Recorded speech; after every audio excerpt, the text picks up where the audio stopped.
What is your the beatings will continue until morale improves work story. I started working at Dataflow Systems in 1994, right when the fintech boom was just getting started in London. The company had maybe 200 people when I joined as a junior developer, but by 1997 we'd grown to nearly 1,000 employees spread across 3 buildings in Canary Wharf. The growth was insane. We were processing financial transactions for some of the biggest banks in Europe, and everyone knew we were gearing up for an IPO that would make us all rich. Well, that's what they kept telling us anyway. The reality was most of us were working 60-hour weeks for below-market salaries with promises of stock options that might be worth something someday. Our CEO was a guy named Richard Pemberton. Dick, as he preferred to be called, had actually started in the trenches like the rest of us. He'd been a systems analyst when the company was founded, worked his way up through project management, then operations, and finally landed the top job when the original founder stepped back. People generally liked Dick because he remembered what it was like to debug code at 2 a.m. and deal with impossible client deadlines. But as the company grew, Dick started spending less time on the development floor and more time in boardrooms with investors and analysts. The suits upstairs were grooming him for the IPO roadshow, teaching him to speak the language of quarterly projections and market positioning. That's when Samantha Hayes from HR came up with her brilliant idea. Samantha was one of those HR directors who'd read every management book published in the last decade and genuinely believed that employee engagement could be solved through the right combination of team-building exercises and corporate communications. She joined Dataflow about 6 months before this incident, hired specifically to professionalize our HR practices as we scaled toward going public. During a company all-hands meeting in March 1998, Samantha announced that we'd be launching a quarterly company magazine called Dataflow Digest. The goal, she explained with the enthusiasm of someone unveiling the next iPhone,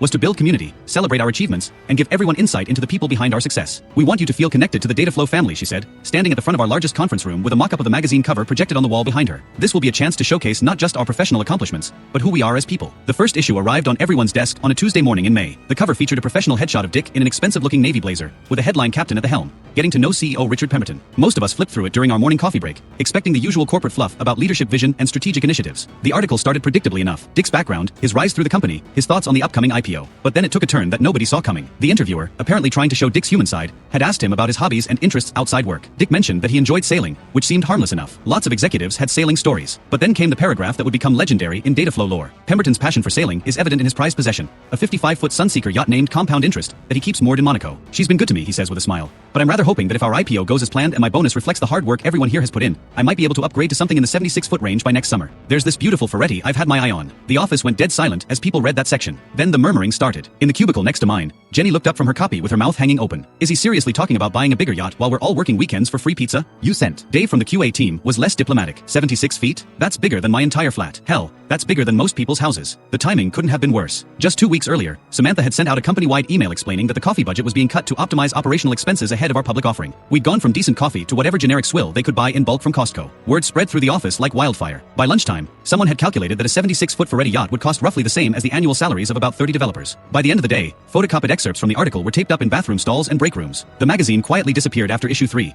and Samantha left the company shortly before our IPO finally happened in 1999. Dick got his bigger yacht though. I saw it featured in Boat International a few years later.